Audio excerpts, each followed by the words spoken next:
जो हमारे माँ और बाबूजी हैं उनके पास हम कितना बैठते हैं। अगर हमारे मन की गति ऐसी नहीं है, हम उनके साथ नहीं बैठते हैं, आपका मंदिर जाना व्यर्थ है सरकार, कोई लाभ होने वाला नहीं है। कारण घर में जो इस शरीर के जन्मदाता है, साक्षात प्रभु के रूप में विराजे हैं माँ और बाबूजी। उनकी सेवा करने का स्वभाव बनाओ, इनकी सेवा बाद में करना। घर में बुजुर्ग हैं, सबसे पहले उनका ध्यान रखो, यह सबसे बड़ी पूजा है। इतना नहीं कर पा रहे हो तो एक स्वभाव को साधो। इस जीवन की भाग दौड़ में टाइम नहीं है, कोई बात नहीं, रात को ही आओ, लेकिन माँ और बाबूजी के साथ में आधा घंटा बैठो, उनसे अपनी बात कहो, उनकी बात सुनो, उनके मन की गति को समझकर व्यवहार करो। सबसे बड़ी पूजा है। श्री रामचरितमानस जी में केवल परिवार की कहानी बताई है। दो पक्ष हैं इस रामचरितमानस जी में। पहला पक्ष है श्री अयोध्या जी में राम जी का, और दूसरा पक्ष है लंका में रावण का। दोनों पक्षों की भिन्नता क्या है, स्वभाव क्या है, पूरी मानस जी का सार केवल स्वभाव में सदा हुआ है।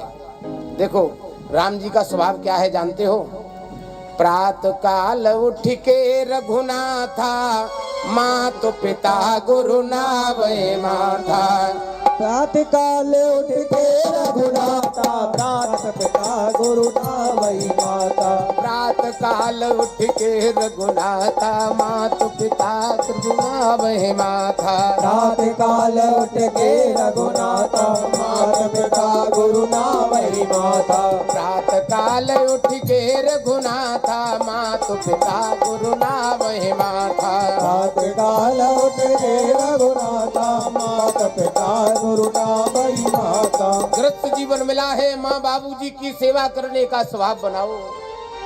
मन में भाव आता है उनका स्वभाव ठीक नहीं है, हमसे पटती नहीं है, इस बात को और जानना चाहते हो तो अपने बचपन को याद करना।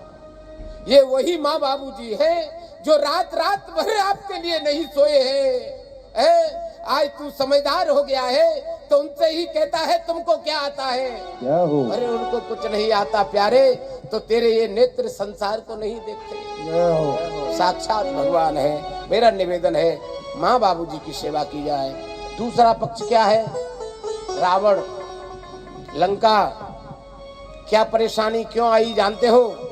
उसका एक ही स्वभाव है, मन है मात पिता नहीं देवा, साधुन सन करवावे सेवा।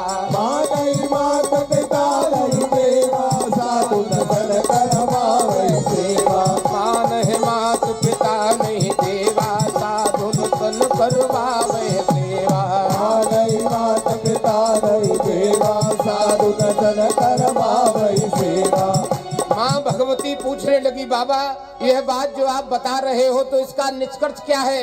अरे बोले देवी, आपने देखा होगा सतयुग, त्रेता, द्वापर और कलयुग 4 युग हुए, लेकिन जानते हो सतयुग, त्रेता और द्वापर में जितने राक्षस हुए ना, सब पोथी जी में ग्रंथों में नाम सहित वर्णन है। लेकिन देवी कभी आपने सोचा है कलयुग आते आते इन राक्षसों का वर्णन ग्रंथों में से कहाँ गायब हो गया? देवी जी चौंक गई, बाबा ये बात तो मेरे दिमाग में आई नहीं। अच्छा ये बताओ कलयुग में राक्षस कहाँ गए? सभी साधु हो गए होंगे। बाबा को हंसी आ गई। देवी माँ साधु नहीं हुए तो क्या हुआ बाबा? मेरी माँ पूछ रही हैं और मेरे भोले बाबा बता रहे हैं कि देखो देवी, सतयुग, त्रेता, द्वापर में तो इतने राक्षस थे कि जिनकी गिनती करना बड़ा आसान था, और उनको नाम सहित वर्ण स्वभाव सहित इनको लिखा गया। कलयुग आते आते इनकी संख्या असंख्य हो गई। तो माँ पार्वती जी ने पूछा कि बाबा असंख्य हो गई, समझ में नहीं आया, तो पहचान कैसे होगी? बोले जब संख्या असंख्य हो जाती है तो केवल स्वभाव डाला जाता है फिर, कि इस स्वभाव का आदमी राक्षस की योनि में विचरण कर रहा है। माँ को जिज्ञासा हुई, पूछने लगी, बाबा बताइए ना फिर कलयुग में राक्षस कौन है? तो बाबा कहते हैं यही स्वभाव बताया रावण वाला, मन है मात पिता नहीं देवा, साधुन सन करवावे सेवा। मान है मात पिता नहीं देवा, साधुन सन करवावे सेवा।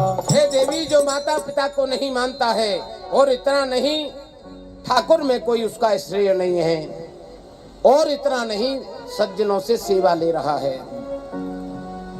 जिनके यह आचरण भवानी ते जानहु निश्चर सब प्राणी। जिनके आचरण भवानी ते जानहु निश्चर सब प्राणी। जो माता पिता को नहीं मानता है, ठाकुर में जिसका नेह नहीं है, सज्जनों से जो सेवा ले रहा है, वो आज के कली काल का राक्षस है। जय हो।